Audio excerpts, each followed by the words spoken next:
अतिथिम् स्तुषे मित्रमिव प्रियम् अग्नेरथं न वेद्यम् अग्नेरथं न वेद्यम्। ओम शांति शांति शांति। धर्म प्रेमी सज्जनों, सादर नमस्ते। आज का विषय है कि परमात्मा हमारा मित्र है। सामवेद पूर्वाचिक मंत्र संख्या 5। इस मंत्र में परमात्मा मनुष्यों को उपदेश दे रहा है कि हे मनुष्यों, प्रेष्ठुम, वह जो परमात्मा है वह हमसे अतिशय प्रेम करता है, क्योंकि मित्रमिव प्रियम। वह कैसा अतिशय प्रेम है, तो उसका उदाहरण देते हैं। जैसे मित्र आपके लिए हितकारी होता है। अब प्रश्न ये उठता है कि मित्र क्या चीज है। तो शास्त्रों में मित्रों के बारे में बताया गया है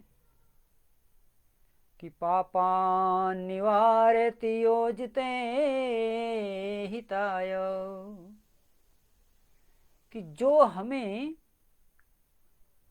पापों से बचाते हैं वो हमारे मित्र हैं। माता भी हमें पाप से बचाती है, पिता भी हमें पाप से बचाता है, भाई भी हमें पाप से बचाता है, पत्नी भी हमें पाप से बचाती है, आचार्य भी हमें पाप से बचाता है, गुरु भी हमें पाप से बचाते हैं। फिर परमात्मा के लिए यह क्यों कहा गया कि परमात्मा हमें पापों से बचाता है? यह एक रहस्यमय बात है।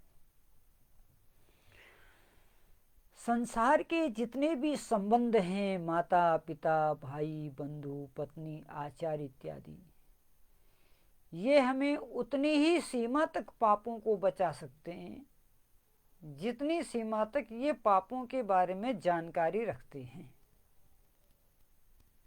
संसार में कोई भी जीवात्मा ऐसा नहीं है जो समस्त पापों की जानकारी रखता हो। क्यों? इसलिए क्योंकि जीवात्मा अल्पज्य है। कुछ मोटे मोटे पाप जो समाज में देखे जाते हैं, उनको जब हम करने चलते हैं तो जो हमारे शुभ चिंतक हैं, जिसमें सबसे ज़्यादा शुभ चिंतक शब्द मित्र के लिए प्रयोग में आता है, वो हमें बचाते हैं। परंतु कई बार यह भी देखा गया है कि जो पाप हैं उनको भी अज्ञानता के कारण लोग पुण्य समझकर करने की अनुमति दे देते हैं, क्योंकि जीवात्मा में कहीं न कहीं अविद्या रहती है। परंतु पूरे ब्रह्मांड में केवल परमात्मा ऐसा है जो हमारे संपूर्ण पापों को जानता है। हमारा भूत, हमारा वर्तमान और भविष्य तीनों परमात्मा के संज्ञान में रहता है। इसलिए परमेश्वर हमारा परम मित्र है। वह परमात्मा किस प्रकार से हमें पापों से बचाता है, तो इसके बारे में शास्त्र कहते हैं कि जैसे माता पिता शरीरधारी हैं, ऐसे परमात्मा तो है नहीं। फिर वो निराकार परम पिता परमात्मा हम प्रत्यक्ष रूप में जिन पापों को करने जा रहे हैं कैसे बचाता है? तो कहते हैं कि परमात्मा का एक नाम सर्वव्यापक भी है। सर्वव्यापक होने से वह सब जगह हमें देख सकता है। इसलिए हमारे अंतःकरण में जब भी हम किसी पाप कर्म को करने के लिए प्रवृत्त होते हैं तो परमपिता परमात्मा उस पाप कर्म के प्रति हमारे अंदर भय पैदा करता है। अब आप विचार कर लीजिए, संसार में कोई भी व्यक्ति चाहे मूर्ख हो चाहे विद्वान हो अपने आप को डराना नहीं चाहता है, फिर भी अंदर से डर पैदा हो रहा है। तो उस डर का कारण क्या है, इसको जब हम देखते हैं तो पता लगता है वही परमात्मा अंतर्यामी रूप में हमें सचेत कर रहा है कि ये कार्य नहीं करना चाहिए, इस कार्य को करने से तुम्हारी हानि होगी। उद्यानम ते पुरुष नावयानम, पुरुष अर्थात परमात्मा जीवात्मा दोनों के लिए पुरुष शब्द का प्रयोग होता है, क्योंकि पुरुषैनात इति पुरुषः, अंतःकरण के अंदर जीवात्मा भी है और परमात्मा भी है। इसलिए जैसे वॉइस प्रिंसिपल होता है सहायक प्रधानाचार्य, वैसे ही सहायक जीवात्मा जो है पुरुष शब्द से संबोधित होता है। तो उस पुरुष को परमात्मा अंदर से प्रेरणा करता है कि यह कार्य करने योग्य नहीं है, इसलिए इसे नहीं करना चाहिए। तो ऐसा कौन है, जो मित्र है वही ऐसा कर सकता है। इसलिए वो परमेश्वर निरंतर प्रत्येक क्षण भय शंका और लज्जा के माध्यम से हमें सावधान करता है, इसलिए वो हमारा परम मित्र है, पापों से बचाता है। फिर अगला लक्षण बताया, योजते हिताय, केवल पापों से बचाता ही नहीं है, किसी की बुराई छुड़वा देना पर्याप्त नहीं है, फिर उसको सतमार्ग पर चलाना भी जरूरी है। इसलिए परमात्मा पापों से तो छुड़ाता ही है, परंतु कल्याण के रास्ते पर ले चलता है। अब इसका कैसे पता लगे? पाप का तो पता लग गया है कि भय शंका लज्जा हो रही है, परमात्मा हमें संकेत कर रहा है, लेकिन परमात्मा ने हमें कल्याण के रास्ते पर भेजा, हम कल्याण के रास्ते में उसकी कृपा से चल पड़े हैं, इसका पता कैसे लगेगा? तो वहां भी बताते हैं कि उत्साह, प्रेरणा, आनंद, निर्भयता, उत्साह, निर्भयता और आनंद। जब किसी कार्य को करते समय मन उत्साहित हो, जैसे सत्संग, दान देना, उपासना में बैठना, उसमें मन उत्साहित होता है और साथ साथ आनंद की अनुभूति भी होती है। और इतना ही नहीं, निर्भयता भी आती है। अच्छे कर्म करते समय मनुष्य अपने आप को निडर समझता है, अनुभव करता है। तो ये भी परमात्मा की ही कृपा से संभव है। आगे कहते हैं, गुहान गुह्यति गुणान प्रकटी करोति। मित्र का अगला लक्षण क्या है? हमारे अनैतिक कर्म को, हमारे छिपाने योग्य कर्मों को छिपाता भी है, क्योंकि मित्रता जो करनी है तो परमेश्वर ऐसा मित्र है, अगर हम उसकी आज्ञा अनुसार चलते हैं तो बहुत सारी ऐसी चीजें हैं जिन्हें समाज में प्रकट करने से हमारी निंदा होती है, हमारा अपयश होता है। तो परमात्मा हमको अवसर देता है, चांस देता है।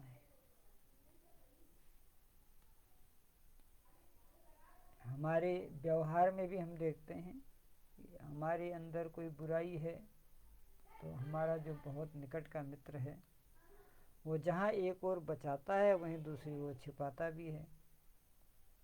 क्योंकि यदि किसी व्यक्ति की बुराइयों को हम प्रचारित ही करते रहेंगे तो उसका एक नकारात्मक प्रभाव समाज में पड़ता है। फिर वो व्यक्ति अच्छा होने के बाद भी यश को प्राप्त नहीं होता। इसलिए मित्र जो होते हैं, जहाँ बुराइयों से हटाते हैं, प्रेरणा करते रहते हैं निरंतर निरंतर, वहाँ उस बुराइयों का प्रचार नहीं करते। ये इसका अर्थ है। इसका अर्थ ये नहीं है कि वो हमको कहते हैं ठीक है चलो तुम बुराई करो हम छुपा देंगे, ऐसा नहीं है। वहाँ वह उसको अपने तक ही सीमित रखते हैं।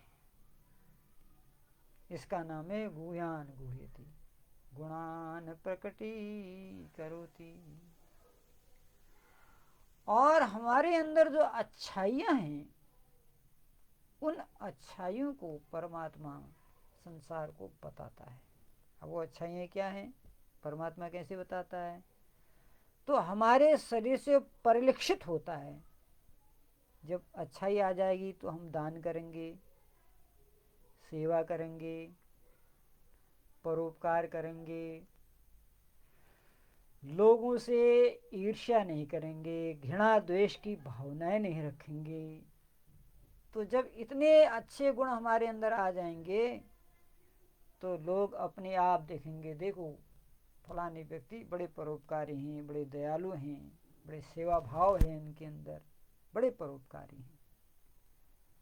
तो ये जो गुण है, इन गुणों को प्रकट कर देता है परमात्मा अभिव्यक्ति के माध्यम से। हम ऐसी अभिव्यक्ति करने लगते हैं। ये मित्र के लक्षण हैं। आप जहाति न ददाति काले,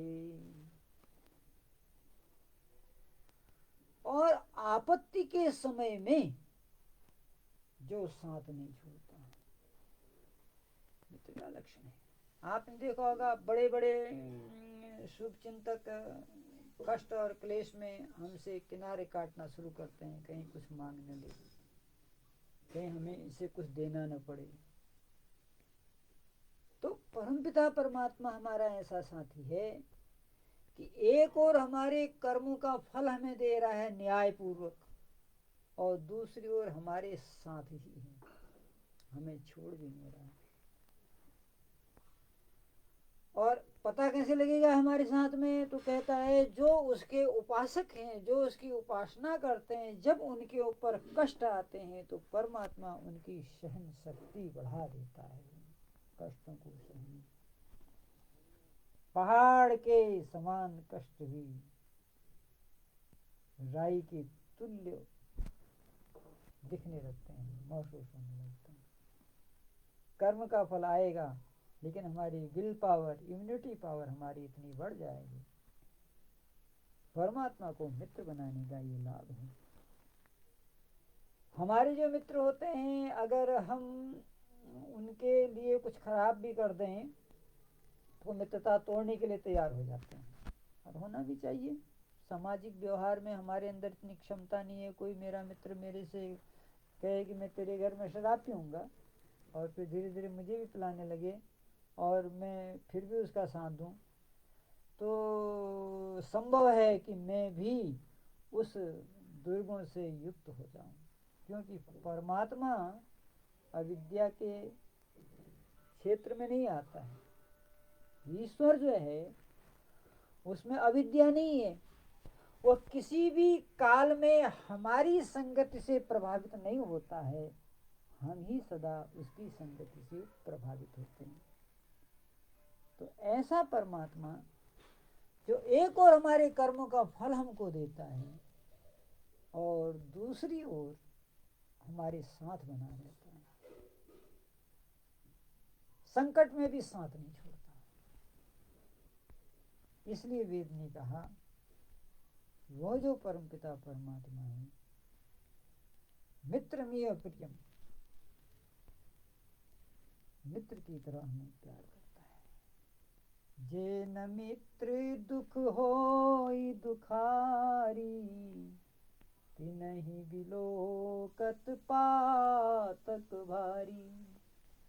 कहते हैं जो मित्र के दुख को देख करके दुखी नहीं होता, ऐसे मित्र को देखने में भी पाप लगता है।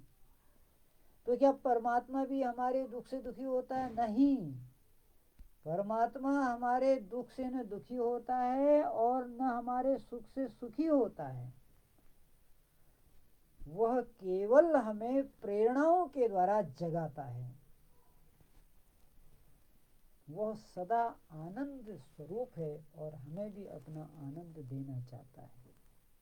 इसलिए हम परमात्मा को अपने शुभ कर्मों के द्वारा अपना मित्र बना लें। निश्चित है वो परमात्मा हमारे जीवन में उन्नति की और भी आशाएं किरणें हमको देगा। इसलिए आओ प्रभु को मित्र मान के जीवन को सफल बनाएं। धन्यवाद। ओम शांति।